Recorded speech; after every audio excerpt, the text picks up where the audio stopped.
All right, the Bucks. It is Talking Buccaneers with me, Fumane Sisinyani. After what you will have heard more than a million times now, Orlando Pirates have failed to beat Kaizer Chiefs, but even worse, Orlando Pirates have lost to Kaizer Chiefs by an own goal in the 88th minute.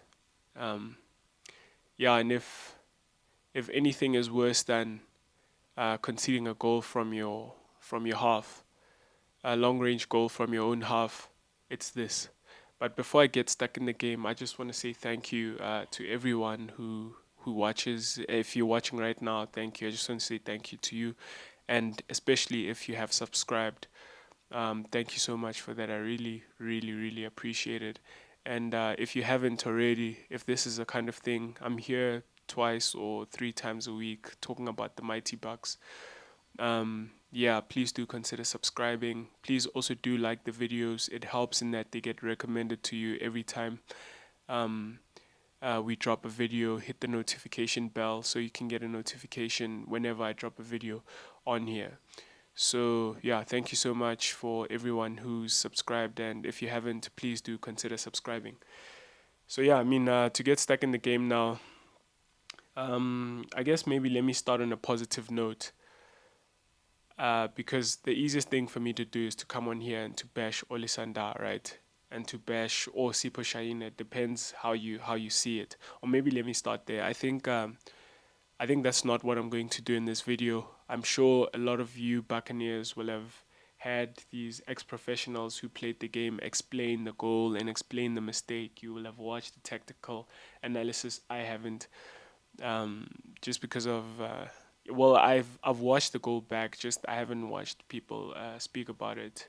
I've just shut out a lot of voices from people out there.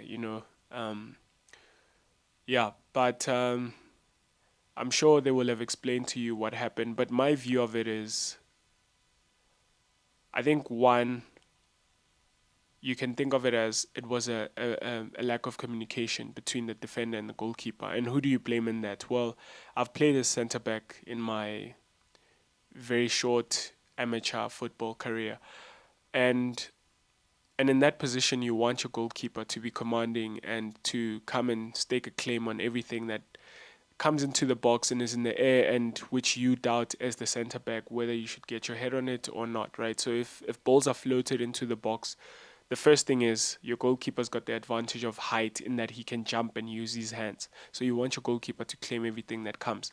But there's a communication that needs to happen between yourself as the center back and the goalkeeper. Otherwise, then you bump into each other, things like that. And the ball can fall onto the oppositions and them get an easy goal.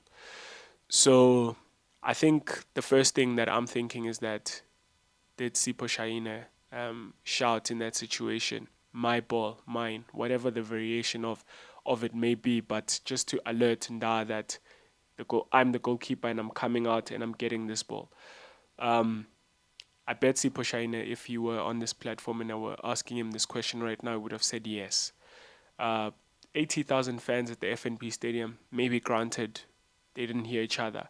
But if that's not the case, if he didn't communicate, which is wrong, um, then fault is maybe on the keeper if he doesn't communicate. But at the same time, I think Nda takes most of the blame because looking at him and watching it over and over again, as soon as the Chiefs defender, I think it might have been Dove, as soon as he loops the ball into the box, I'm looking at Nda the whole time, and he doesn't glance back to check his goalkeeper's positioning.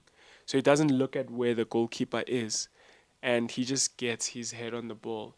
And the thing about that ball is that it doesn't have enough power in that he can sort of loop it over the bar, right? But at the same time, it's got a lot of height for Nda to head it back onto infield. So yeah, I mean, it is what it is. Ended up in the back of the net. So disappointing to concede like that. After conceding the way we did in the reverse fixture late last year. So I mean, yeah, it is what it is, and I mean, I'm disappointed with that. But like I said, maybe let me start on a positive note. I think when the starting 11 came out, one of the things that I was so impressed about was the first thing, I mean, the first place where my eyes went were front three. Who's playing in that Pirates attack? And I see Pula on the left, I see Saleng on the right, and and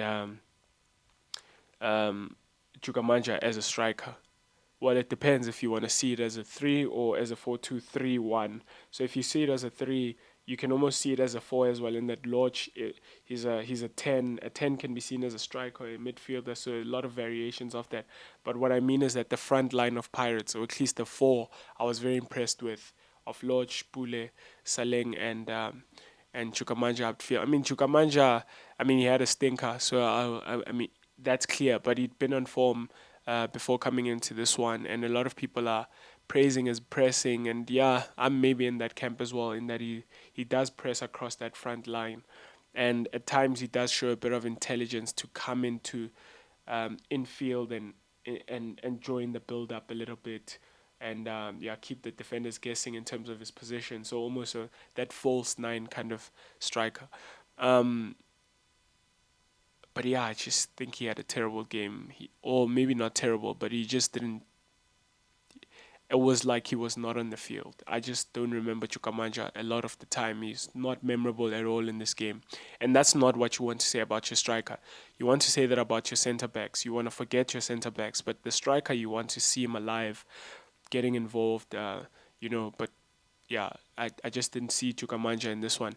And so that's the positive, in that I saw a braveness from the coach. And if you watched my match preview, I I thought, yes, I want us to play with bravery, and even in the lineup to go for it. Have these offensive players on the pitch and impose yourself. And I saw that even in the midfield too, of Ndlondo and Tim. Some people will have preferred Munari. For me, it's always a coin toss, but I think Munari is my preference, in that he's not just good at protecting the other central midfield. So if he's playing with Ndlondo, he will not just protect Ndlondo, but he's also good at protecting the ball and keeping it sometimes, and just playing it well. He plays the safer passes, uh, but he keeps it, right. Whereas with Tim, I think it's more of his defensive nous that he's in the team. It's more of his responsibility in staying back and protecting the team. Um, so in a match where you want to keep the ball, I think Munari for me is my preference. But again, I'm not. It's not a train smash if we've got Tim in there. Yeah, but then look. So before I get any further, make no mistake about it. We are very let down by our captain, very let down, and I think he has let the club down.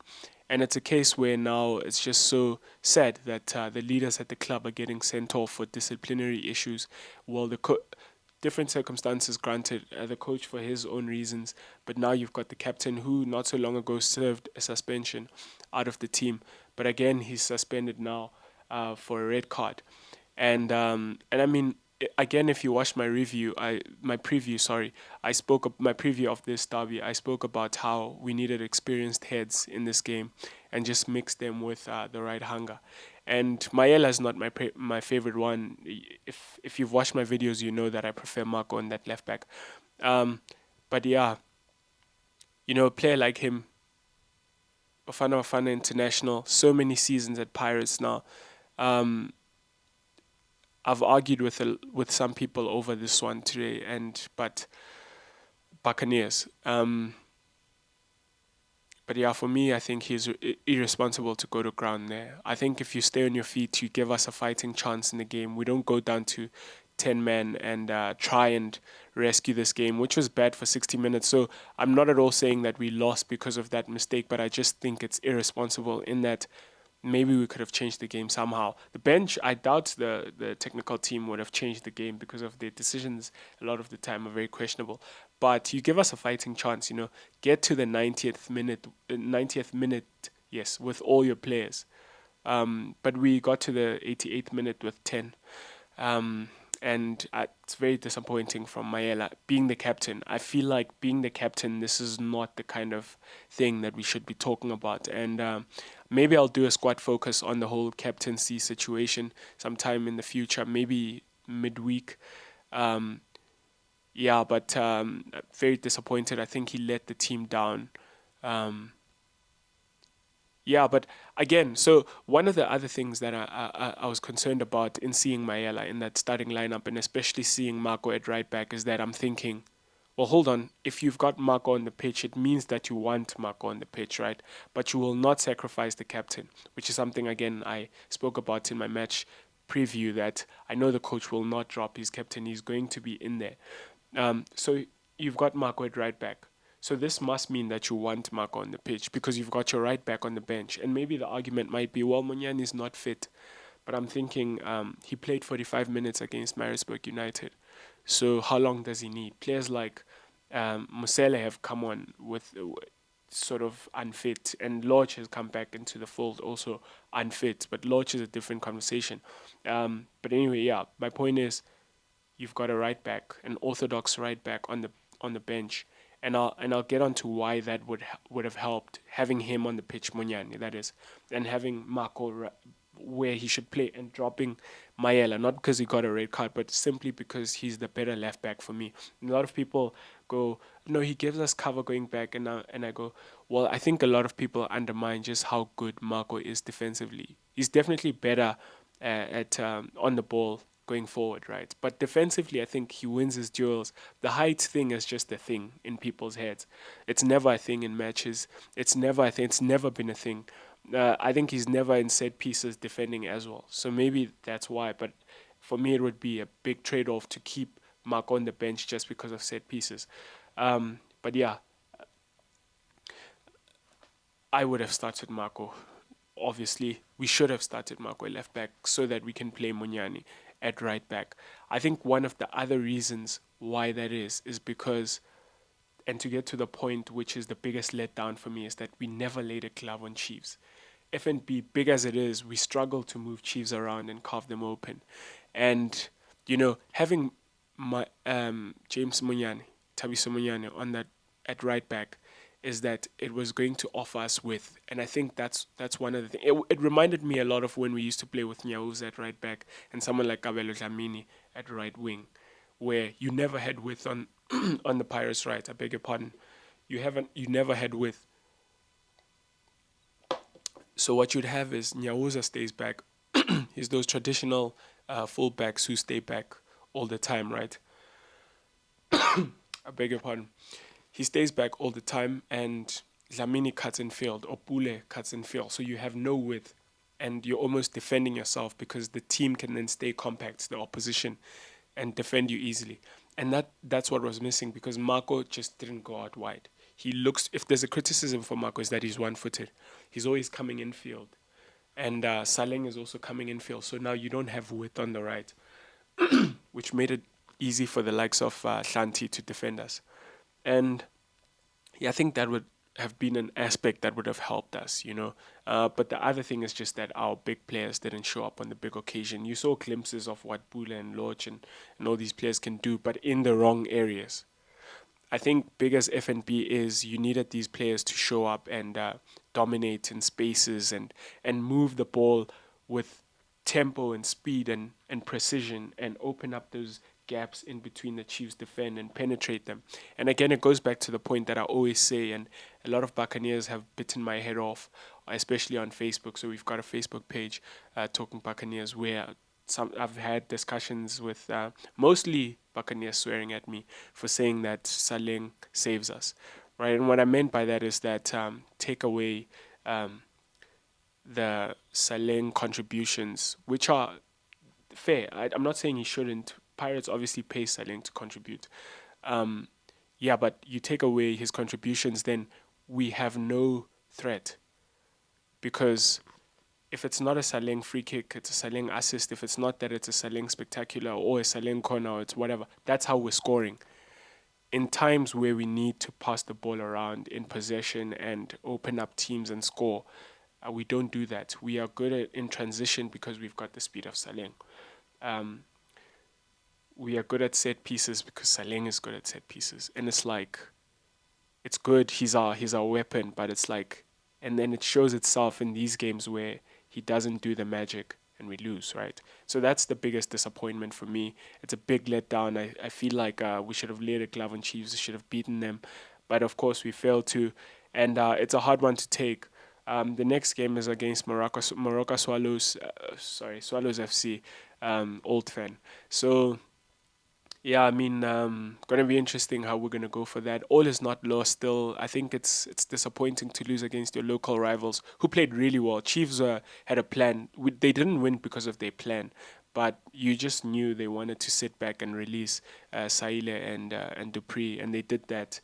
Sometimes looking a bit dangerous, but yeah, never really threatening our goal that much. But yeah, next opposition, Swallows FC. All is not lost. We're level on points with Chiefs. Supersport United have opened the gap, chasing that number two spot. A couple of games to go, around 15, I think, if I'm not mistaken. The first of which is going to be Morocco Swallows of those 15 games, or 14, or whatever it may be. Let's see how it goes. First, I'll be here in the week, though, doing a few things, squad focus, before I'll be doing a preview to that match. Friday night, Dobsonville. Yeah, see you there. But before, I'll see you on YouTube doing some things that I have planned out. Up the Mighty Bucks. Cheers.